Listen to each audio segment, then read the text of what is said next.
Welcome to another edition of the SABC News COVID-19 Global Wrap. I am Paballo Lepaka, and this week I bring you highlights of news which dominated headlines with regards to the coronavirus pandemic.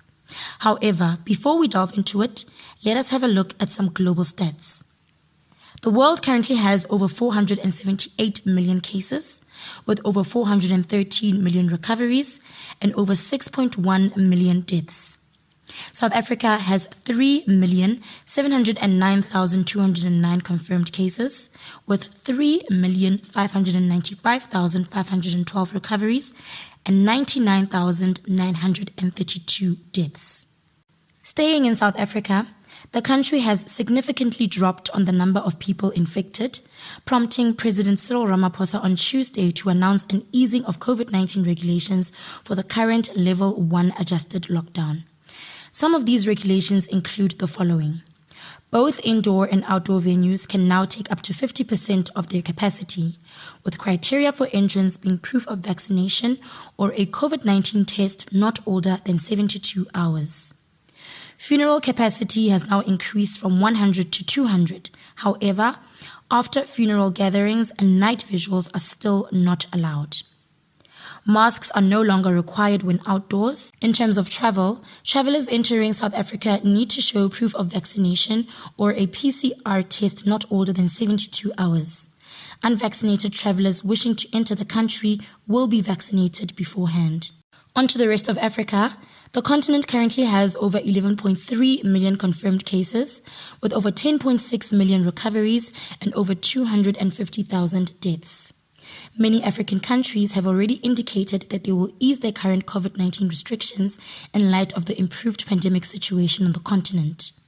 In Kenya, 840,000 doses of AstraZeneca vaccines in stock have expired, while a further 1 million doses of Johnson & Johnson vaccines are likely to expire by mid-April.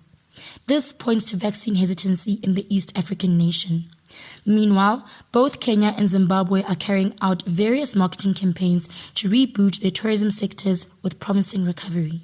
In international news, in the Americas, chief executives of American Airlines, United Airlines, Delta Airlines, and other carriers have urged U.S. President Joe Biden to end a federal mask mandate on airplanes and international pre-departure testing requirements.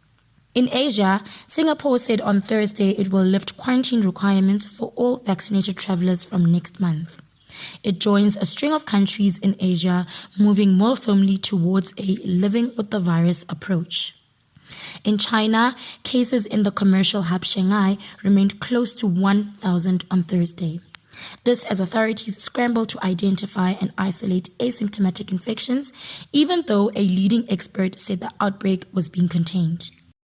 And finally, in Europe, the World Health Organization Regional Director Hans Kluge has said that many European countries are now battling surging COVID-19 cases because they scrapped pandemic restrictions too soon. As seen in a BBC report, Omicron's subvariant BA.2 is spurring a new round of infections on the continent. Kluge says the most affected countries include the United Kingdom, Ireland, Greece, Cyprus, France, Italy, and Germany. However, Kluge stated that he is optimistic and vigilant about the pandemic in the continent, as many people have built up immunity through vaccinations.